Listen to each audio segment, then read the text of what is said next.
the era of Islamic Golden Age. Welcome to Islamics AI.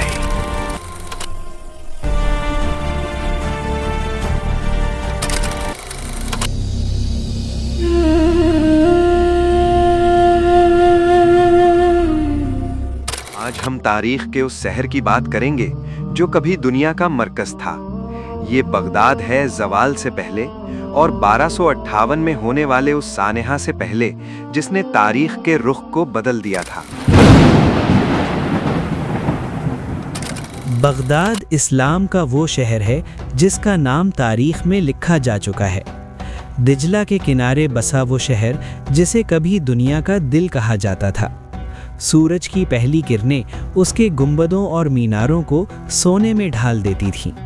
यहाँ सुबह सिर्फ दिन का आगाज़ नहीं होता था, बल्कि इल्म, फ़िक्र और तहज़ीब एक नई सांस लेती थी।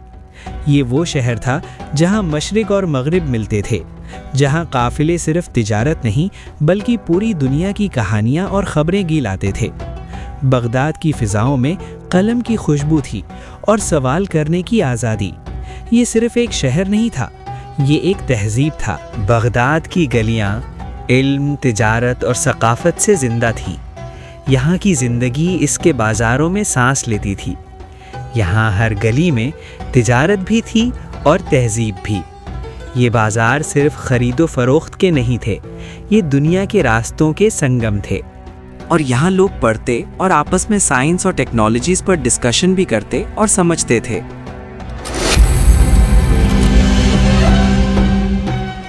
क्या तुम जानते हो, इब्न अल-हैथम ने रोशनी को महज थियरी के फॉर्म में नहीं समझाया, बल्कि उसे प्रैक्टिकल थियरी में साबित किया।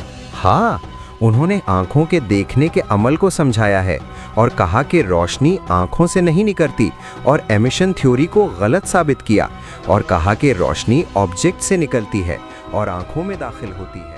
ये मसाले हिंदुस्तान से आए हैं, खालिस और खुशबूदार।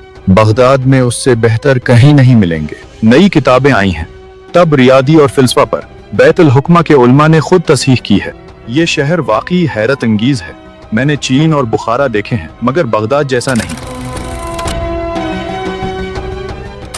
ये बगदाद इस्लाम का दिल है, जहाँ मार्केट की गलियों में स्टूडेंट्स एंड स्कॉलर्स पढ़ते और डिस्कशन करते थे और दुनिया भर से लोग घूमने आते और हैरान होकर रह जाते थे। इब्ने अल-हैथम के 11th सेंचुरी में दिए हुए इंट्रोमिशन थ्योरी को आज की मॉडर्न साइंस भी तस्लीम करती है, और इन जैसे कितने scientist, mathematician, doctor, astronomer and philosophers इस शहर ने दिए हैं। कुछ उस दौर के मशहूर शख्सियत जिन्होंने तारीख का रुख को मोड़ दिया और दुनिया को देखने के नज़रिए को ही बदल दिया। 1. Al-Khwarizmi, the famous mathematician whose notable work on algebra still shapes the world. 2. Al-Biruni, the famous scholar, polymath and father of modern geodesy. 3. Ibn Sina, the famous physician and often described as the father of early modern medicine. और ये तो बस कुछ नाम है, इन जैसे ना जाने कितने साइंटिस्ट, डॉक्टर और फिलोसोफर्स दिए हैं यहाँ की तहजीब ने। यहाँ की खोज, साइंस और रिसर्च का मकसद इंसानियत की फलाह और तरक्की थी।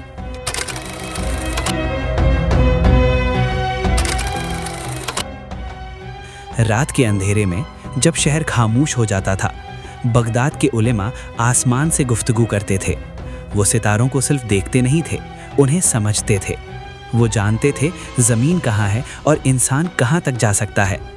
फल्कियात में हिसाब था, रियाजी में नज़्म और तिब में ज़िंदगी की उम्मीद थी। ये इल्म सिर्फ किताबों तक महदूद नहीं था, ये रोशनी थी जो बगदाद से निकलकर पूरी दुनिया में फैल रही थी।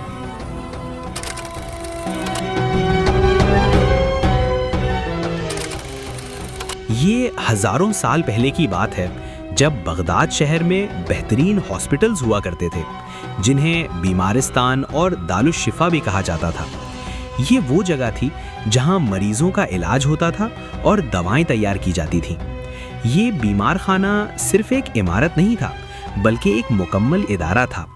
यहाँ मुख्तलिफ वार्ड्स थे, मर्दों के लिए अलग, ख़वातीन के लिए अलग और हर मर्ज़ के लिए अलग निज़ाम।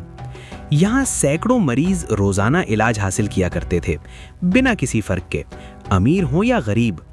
यहाँ हकीम अपने हाथों से जड़ी बूटियाँ तैयार करते, तजुर्बा करते और उन पर तहकीकात किया करते थे। यहाँ अंदाज़ा नहीं बल्कि हिसाब, तजुर्बा और इल्म होता था।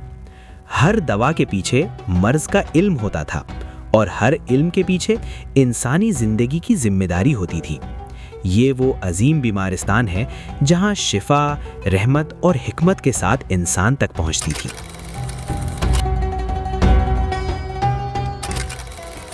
ये बगदाद था, खिलाफत अब्बासिया का मरकज़।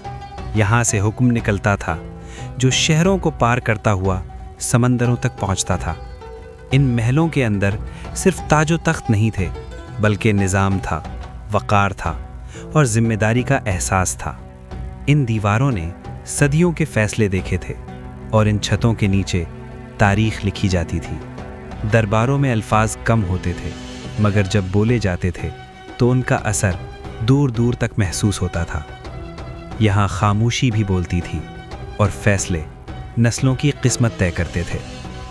बगदाद की क़ुव्वत सिर्फ लश्करों में नहीं थी, बल्कि अदल, इल्म और बेहतर इंतज़ाम में थी।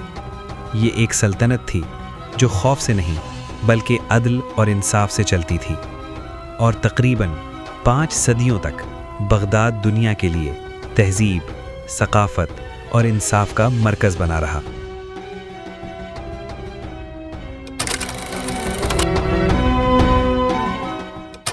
मगर अफसोस, हर उरूज हमेशा कायम नहीं रहता। जिस तरह हर रियासत और हर तहज़ीब का उरूज और ज़वाल होता है, बिल्कुल उसी तरह अब बगदाद के ज़वाल का वक्त आ चुका था। वाकई, क्या वो सदियों की तहज़ीब ज़वाल पा गई?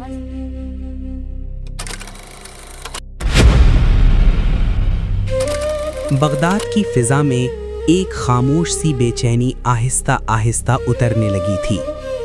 आसमान धीरे धीरे बोझल होता जा रहा था और हवाओं में अजनबी सी सर्दी घुल चुकी थी। परचम हल्की सी लर्जिश के साथ हिल रहे थे, चराग थरथरा रहे थे, जैसे शहर खुद आने वाले लम्हों की आहट महसूस कर रहा हो। ये वो वक्त था जब हर चीज़ अपनी जगह पर थी, मगर तकदीर अपनी करवट बदलने वाली थी। अभी शोर पैदा नहीं हुआ था, अभी चीखें गूंजी नहीं थीं, सिर्फ एक गहरी खामोशी थी जो तूफान से पहले होती है।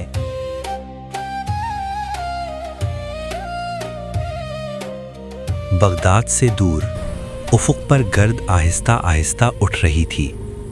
वो गर्द किसी आम काफ़िले की नहीं थी, बल्कि एक अनजाने खतरे की पहचान थी। ऐसा खतरा जिसका नाम अभी ज़बान पर नहीं आया था।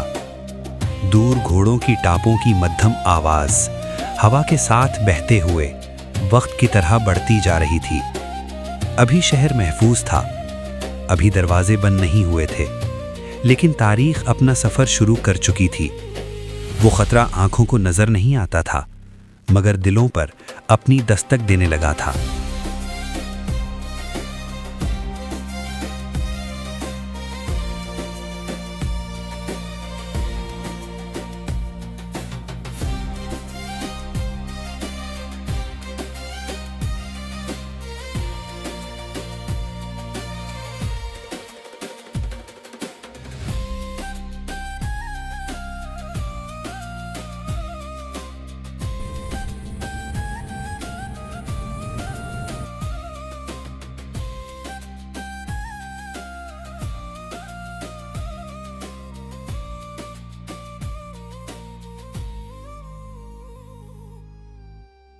Thank you for watching.